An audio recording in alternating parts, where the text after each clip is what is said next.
How's everybody doing today? What? How's everybody doing today? All right. Hey, welcome to Grace Fellowship. My name is Joe Boyd, and I'm the lead pastor here.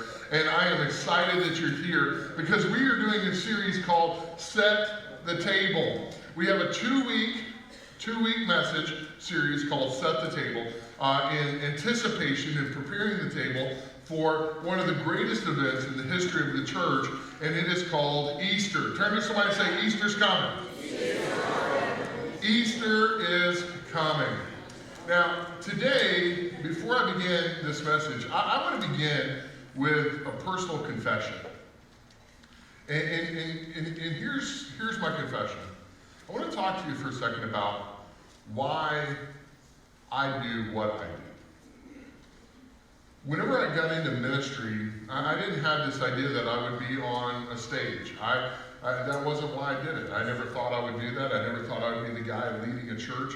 All I knew was that I had a profound encounter with Jesus, and I so deeply wanted other people to have that kind of encounter with Jesus. And so what I believe that God has always been doing and preparing in my heart was to help me to set the table for other people to have an encounter with God. And I don't know if you've noticed this when you're reading the Bible. Yeah, there are always large crowds and there were big moments, but it seemed like Jesus always did some of his most incredible work in small groups and oftentimes around the dinner table. Have you ever noticed that? That Jesus did some of his best work. He did it at weddings, where they were kind of sitting around and eating. There were all these times where they were around the table. And this series is going to focus on two moments where Jesus had dinner right before he died on the cross. The reason why we celebrate Easter. Now, I can remember very distinctly that not all dinner parties go the way that you plan. Anybody ever have that moment where you're anxious? You're not sure how it's going to go, what's going to happen? That happened for me whenever my wife and I got married, answered a call to go to Houston, Texas, to be a part of a church that was a new church plant that was moving out of a high school into their first building. And we knew in our heart that God one day would help us to start a church that would help people have these moments where they had this sit-down encounter with Jesus.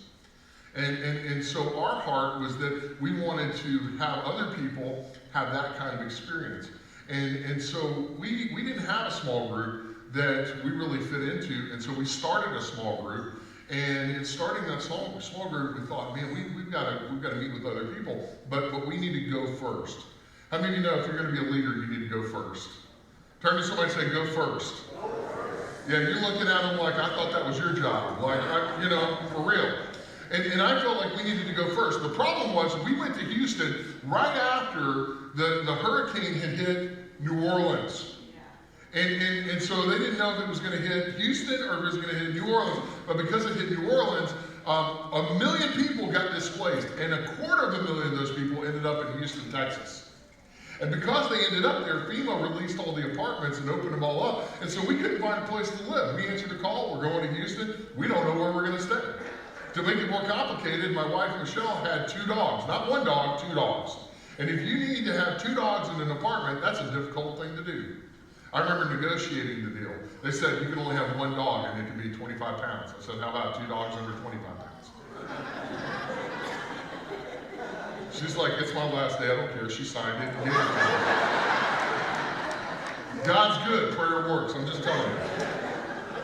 And so we ended up in this apartment. And we were in this church where people lived in houses with 1,500, 2,000, 2,500 square feet. I mean, there were people in our church that had bigger houses than that because everything's bigger in Texas. But they didn't want to open their home because they didn't know what that looked like. The truth of the matter is people get anxious about inviting people over to their house for dinner because you don't know what's going to happen and we're fearful of what people will think. And so I can remember we lived in this apartment that was so tiny, like even including the patio on the second floor of our apartment, 680 square feet. Let me let that sink in for a minute. You're looking at me and you're going 680 square feet.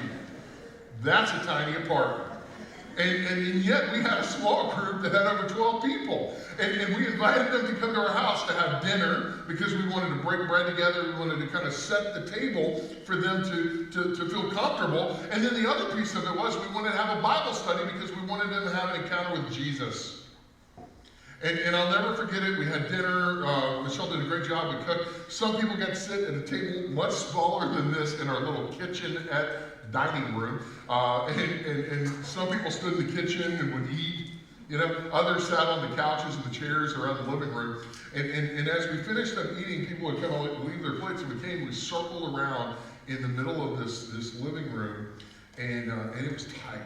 I mean, it was tight. It was like sitting at a sporting event. I mean, it was tight. And I thought, man, this is going to be a big moment. But I was kind of scared. I'm like, the small group, what's going to happen? Maybe we should do an icebreaker. And then our dog Eli, the bigger of the two dogs, walks out in the middle of the floor, looks at everybody, does this downward dog motion, stretches this way, and pees right in the middle of the floor.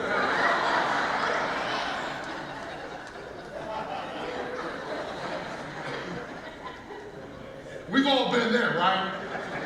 Some of you are like, no, Joe, you're on your own with that one. But the point is, we've all had those moments where things didn't go the way that we thought they were going to go. There was an awkward moment, and in that moment, what we feel is we feel embarrassed, and we feel like we're being judged, and we're uncertain, and it makes us like pause about even moving forward in the deal.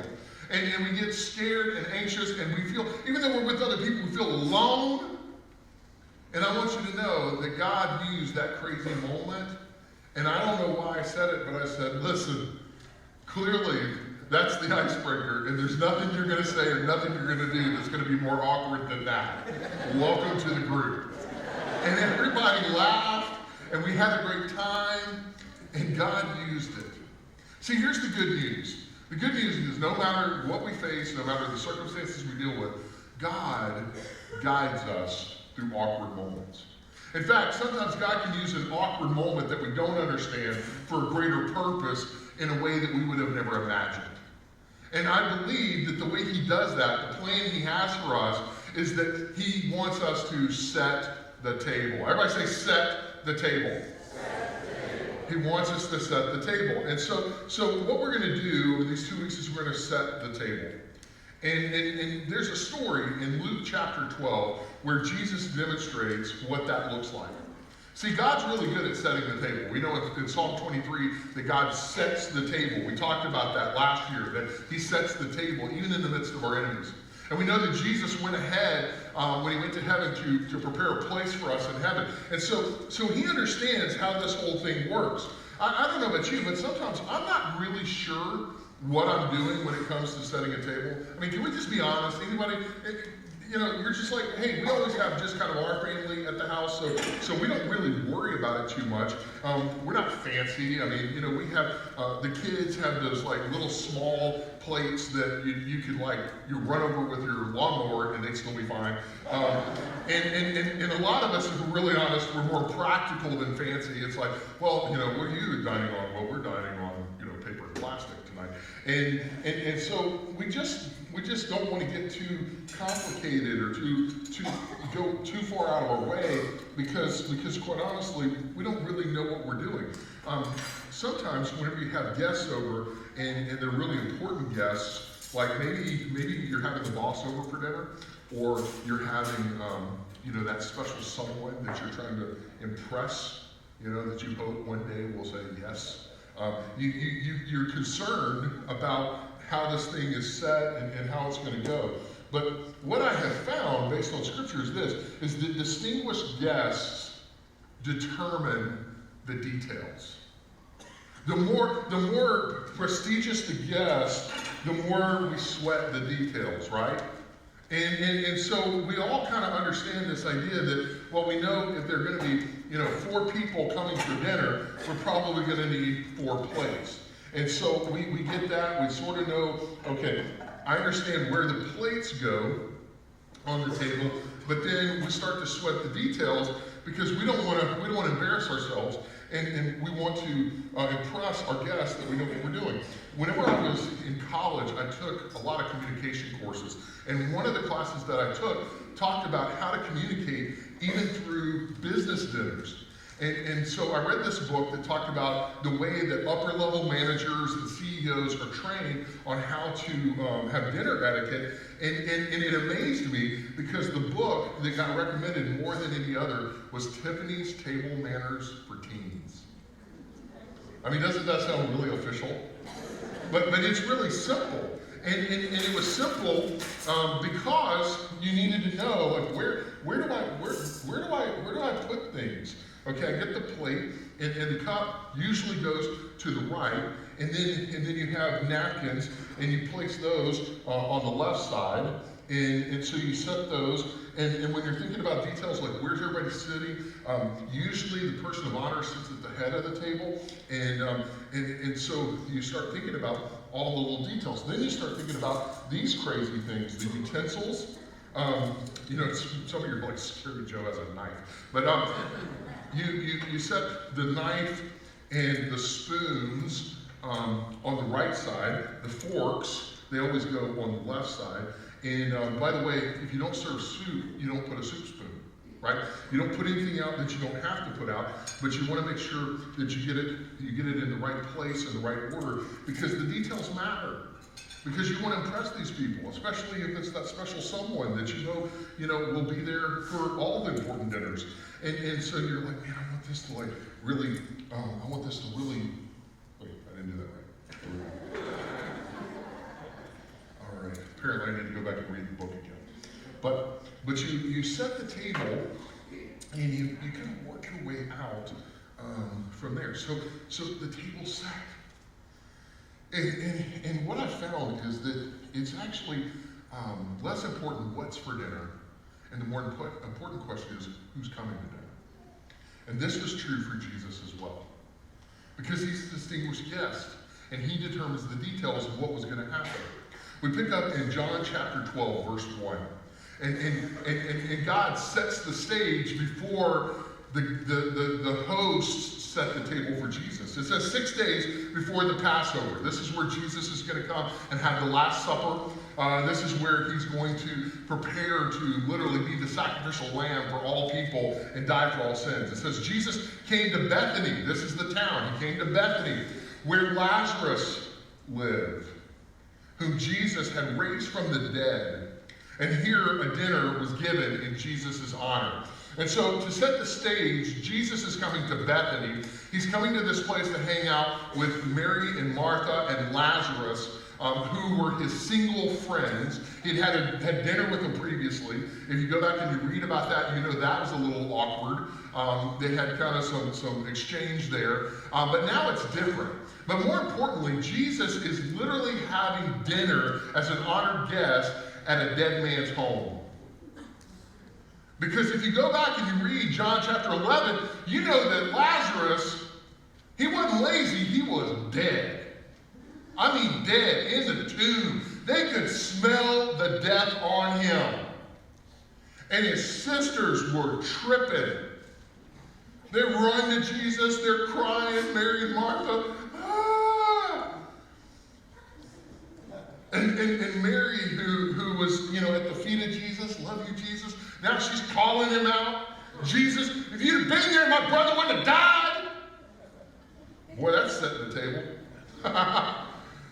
And you know what's amazing is that the reason why I believe there's a dinner of honor is for two reasons. One, whenever Mary's calling out Jesus and Lazarus is dead and Martha's beside herself and she can't organize her brother back to life,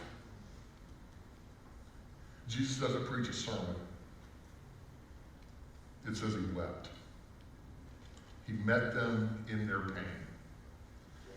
But he didn't just meet them in their pain. He went beyond that, and he brought their dead brother back to life. And so now they're setting the table because they're all completely and totally changed by what Jesus has done in their lives. See, it's because of this transformation they experience that is the overflow of their walk with God. And that overflow creates a response. And the response is a response to serve. Can I just say this, that saved people serve people? People that understand that they've been bailed out, they've been helped in a way that they could never help themselves. They have so much gratitude that wells up in them that they can't help but pour that out through the acts of service. And Jesus says that, listen, he didn't come to be served, but he came to serve. And this gratitude and this service is a response of the heart of Jesus. That's where the honor comes from. And so what I want you to know is you might be sitting here and you might say, well, Joe, like God's plan is for me to set the table, but I don't know what my part is. I don't know what to do. I don't know how to do anything. And I know that there are other people that do things, but I'm not sure what I'm supposed to do. And my response would be to you what I think Jesus would say to us. Everyone, like, let's say that, everyone can serve others in their own way. Everyone in here has the ability to serve someone else in some way. I mean, as small as making an invitation to come to church, or giving someone a ride, or opening a door, or making sure there's coffee, or working with the kids or the students, or coming in to help with some sound, or playing a musical instrument, or using your voice to sing, or speaking and talking about Jesus, or following up with people that make decisions for Christ, or just anything. We can all serve in some way. And Mary, Martha, and Lazarus prove that you are different when you serve God. We pick up in verse 2 through 3. It says, Martha served while Lazarus was among those reclining at the table with them. And then Mary took about a pint of pure nard. Everybody say nard. Does that sound like the perfume of choice? For the woman who is forever single, nard. But here's what nard is, an expensive perfume. And she pours it out on Jesus' feet and wipes his feet with her hair. You didn't have a towel? And the house was filled with the fragrance of the perfume. So what's different in this moment is that now they're all different, they serve differently. See, in the first encounter, Martha was so worried about all the details that she was calling out Jesus. Jesus, don't you care that I'm in the kitchen slaving and making all this food and getting it ready? And you're letting Mary just sit there at your feet, just hang out. Don't you care, Jesus? See, she was serving before. She always served people, but she served out of obligation, not out of relationship. See, before she was like, well, I know we have guests coming to the house, and so everything's got to be ready and in its place and in order. And the thing was, she forgot, it's not what's for dinner, it's who's coming to dinner. And so she's serving in a different place. She's not complaining. She has enormous gratitude. My brother was dead, and now he's alive. But then Lazarus, he's serving in a different way. Like, well, I mean, he's kind of doing what he's always doing, sitting around, right? But this time, it just seems like he has a little bit more life in it. You know, he's entertaining the guests. Thanks for getting that. Thanks for playing. Some of you back there are like, I need to read my Bible. You do, okay? So, you'll get it. But he's entertaining the other guests. And the thing is, the other guests are the other disciples. And there are others there that we don't know who all was there, but we know this, everybody was there because they got invited. And you know what? Nobody has this moment where they experience Jesus in an awkward moment unless they're invited. And sometimes those awkward moments turn into be the most important thing that happens at a meal. Just like whenever my dog walked out in the middle of the group, Mary brings this awkward moment that nobody really knows what to do with. See, this time she's not just at the feet of Jesus going, Jesus. This time she's bringing her nard, her perfume, her essence, the 2,000-year-old kind. And she pours it on his feet. You know, I mean, normally I'm just like, doop, doop, doop, doop. I'm good, you know, I'm ready for the day. But she does it on his feet and then cleans his feet, dries them with her hair. And everybody's just like, what is going on? See, I think what happens is when we see what happens, we miss this. Some will see the what and miss the why. Like, I know myself. Sometimes I jump to conclusions. I assume things before I know all the facts. And this is exactly what happens with one, but I would argue more than just one of the disciples.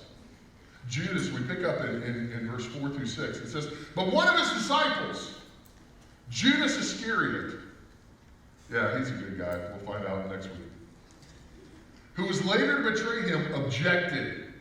You ever notice how some people in church think that their spiritual gift is the gift of criticism?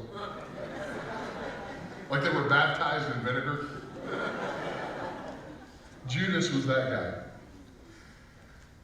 And he starts with the why, because he sees the what. He says, why wasn't this perfume sold and the money given to the poor? Good question. As a church who loves and serves people who are in need, it would be a thing we would all jump on, right? And I think it's a fair question. But you got to go past the what, and you got to ask the why, and you got to look at the motive. He says, it was worth a year's wages. And you're like, nard? They pay that kind of money for nard? Like, man, why don't you get the knockoff kind, man? It's cheaper. But see, there was a reason behind it. See, he did not say this because he cared about the poor. Listen, Judas wasn't getting up at 4 in the morning to go downtown to 2.4 ministry. I promise you that. Apparently. One person in class? I don't know. Anyway, all right. But because he was a thief, as keeper of the money bag, he used to help himself to what was put into it. Like, isn't it crazy? You're like, Jesus, what are you doing? Like, you have this disciple who's a thief. Like, what did you do? Recruit disciples out of Enron? Like, what is going on here? Like, this makes no sense. I'll tell you why it doesn't make sense. Because you and I are not Jesus, and we don't see the way Jesus sees. I think there's 2 reasons why that happened. I think there's 2 reasons why Jesus had Judas hanging out with him, and he was in charge of the money. One, Jesus is not concerned about the money. He's concerned about the people. He leveraged the money to reach the people. That's what he did. But the other reason is because he wasn't afraid of surrounding himself with people who didn't recognize him yet. Judas hung out with him for 3 years, but didn't even know that he was the Lord. He wouldn't have sold him out on a regular basis and stole from him.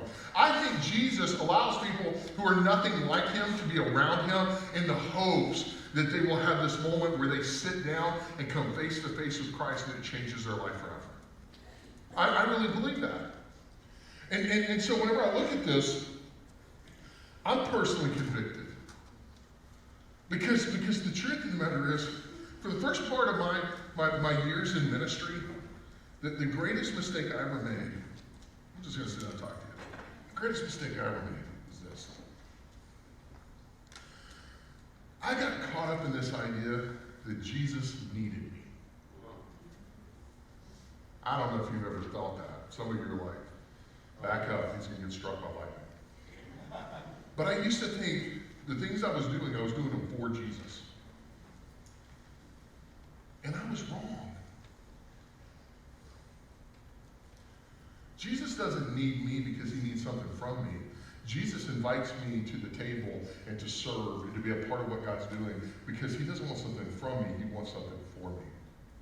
The mistake I made was thinking that I was doing something for Jesus when what Jesus was really saying is, I want you to do something with me. Yeah. What I sincerely hope for our church is that you guys never miss this. That we can be a church that would go with Jesus. To walk with Jesus, to experience Jesus, to be at the table with Jesus, to be in a small group with Jesus and the people that love Jesus. Because if we do that, I believe we're going to have an encounter that's going to profoundly change us. If we just go through the motions and we think we're just checking boxes and punching time cards, and if I serve enough, then God's going to love me and let me into heaven, we miss it. We miss it. In those moments, we're no better off than Judas. When what God really wants us to be is like Mary and Martha and Lazarus. That because we've experienced what God can do in our lives, we're so overwhelmed by his grace and mercy that it has filled the cup. And because our cups are full, we're pouring it into those around us. That's what I believe God's calling us to. And you might be sitting here thinking, well, Joe, I'm not really sure that I know that I'm even on the right track or if I'm doing the right things. I'll tell you, you're going to know that you're on the right track and you're doing the right things whenever you get recognized for what you do. Not recognized by people in the church who say, hey, you're doing awesome, thanks so much. But whenever Jesus recognizes what you're doing. And when Jesus recognizes you, other people may not notice. They may not get it. But see, Jesus recognizes those who recognize him. And in this moment where Judas doesn't understand what Mary's doing, he responds. He says, leave her alone. Jesus replied, it was intended that she would save the perfume for the day of my burial. You will always have the poor among you, but you will not always have me. See, here's the thing. I believe that we are called to serve people that are poor. I believe we're called to serve those who need compassion and help. I believe that because when you serve those people, you're doing it for Jesus. He says, whenever you do it for the least of me, you do it for me. But you know what? I also believe that whenever we honor God and build healthy relationships, it transforms cities and communities and people like never before. When we invite Jesus to the table and people that don't know Jesus, it changes everything. But here's the real significance. The significance is that Judas missed it. Judas found his security in stuff. And if I'm really honest, sometimes I do too. I think if I just have a solid job and I have a reliable car and my kids have what they need, then I'm going to be okay. Everything's going to be okay. And that's what Judas operated out of. That's why he kept taking the money, because he's like, I need just a little more to feel good and comfortable and safe. Because it wasn't all that safe for him to hang out with Jesus. So he found his comfort in his stuff. But the problem is that Jesus doesn't care about the stuff, he cares about the people. And so what Mary does is outrageous. It's unbelievable to me. Because what she does is she takes this nard and she pours it on his feet, and then she cleans his feet with her hair. And you and I are going, what's the big deal? It's just a little spilled nard. Let me tell you why it's a big deal. It's a big deal because in that culture, in that day, if you were a single woman and you wanted to be married to someone, and oftentimes it was more contractual than relational, your security was found in the family you married into. The way that you had a way to get into a marriage, it wasn't, oh, you're so beautiful, or you're very clever, or I like the fact that you like the movies I like. They didn't have movies, okay? So they had to bring something to the table. And women had to have a dowry. That was like, here's what you get if you marry my daughter. You're going to take care of her, and you're going to have kids, and you're going to provide for my family, my extended family, and that's the deal. And so what they would do is whenever girls were born, they would start saving year after year after year. Some of you, you've done that. You've saved and saved and saved for that big day. If you're like going to pay for a wedding, you're like, you better start saving right now. And so they would save, and they would collect a little bit of oil, whatever they could afford, year over year over year. And then this nard, this full pint of nard, was all that she had to secure her marriage and her future. Her security was found in the nard. You laugh, but this is serious. Like, this was like her 401k. And what she does is she pours it out on the feet of Jesus, and without even saying words, she makes this declaration that one, he is the Lord. He's the one they've been talking about. He's the one who raises, literally the one that provides the salvation.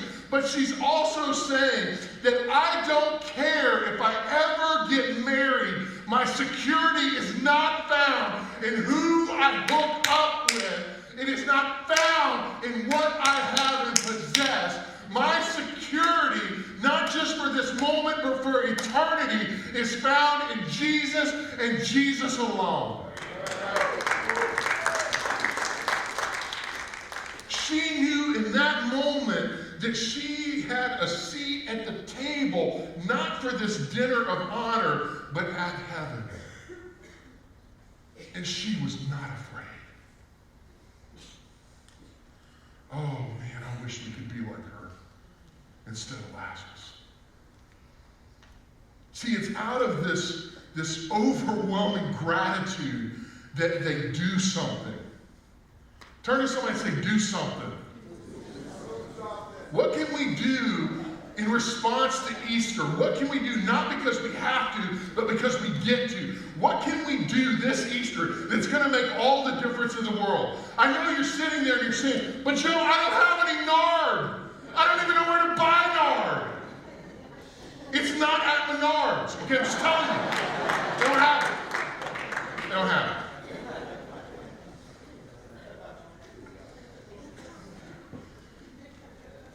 I don't have nard, but you know what I have? I have time.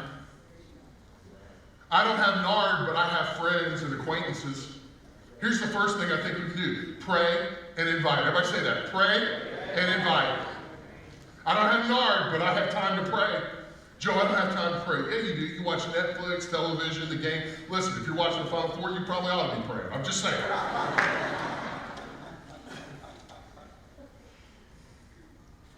We need to pray. We need to pray. Listen, when Mary came running to Jesus, she's going to him with her greatest struggles in life. You and I need to go with our greatest struggles to Jesus, but we also need to come with our praise. Because he has the power to change things. And you're like, I don't know who to invite to the table. I get it, Jesus ought to be there, but I'm not sure who else needs to be there. I'll tell you this, Jesus already knows. He knows. And you might say, well, I'll pray, but I'm not sure Jesus wants me to invite somebody. That's not true, because he died for everybody. Everybody can invite somebody, because that somebody might have their life forever changed. And here's the thing, the people that saw this weird, awkward moment where she poured the nard, they saw it because they got invited to the table. There are going to be people that know about Jesus, but they don't know Jesus because they've never been invited to be with God's people. Easter is the best opportunity you and I have to invite people. People are more open to come on Easter than any other time. That's why we're adding 3 services. That's why there's not going to be a seat that's empty. Because we're going to pray, we're going to invite. Because we're not inviting people to show up at Grace Fellowship or just attend church. We're inviting people to step into eternity and meet Jesus who changes their life forever. That is why we're setting the table. That's why. So pray and invite. Second thing we can do in response, move and serve. Move and serve. Everybody say that. Move and serve. So you're like, well, where do I move? Well, I'll tell you, move to the middle. When you come in, when there's seats in the middle, they're not going to jump over you to get there, so just move in, press in. It's okay. It's okay. Make room for people on the edges, on the margins. And the other thing is you might want to move your car further away from the building so that they can park closer. Because there are people who pull in and they'll pull out because they're like, I'm not walking that far. The other thing we can do is we can move to a different service time. You know, this is going to be the #1 service time, 10:30. People that don't go to church, this is the one they're coming to. I need you to sacrificially move to either the 7:30 or the 9 o'clock to make room so that people can sit here. But don't just move and serve. You're like, well, I already come to the 10:30. Great, move to the 7:30 or move to the 9, attend that one, and then serve at this one, because there are going to be people that are going to walk in and they don't know what's going on. And all you have to do is smile and say, we're glad you're here, and don't make it creepy.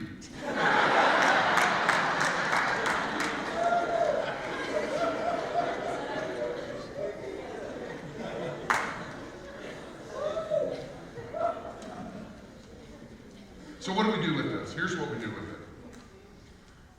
We have a choice to make. I'm either going to be like Judas, and I'm going to miss it. And by the way, people who miss it, Judas dies in the end of the story. But people who get it, they live, and they live forever. We choose to be like Judas, or we choose to be like Mary. I pray that we would be a church that finally gets it.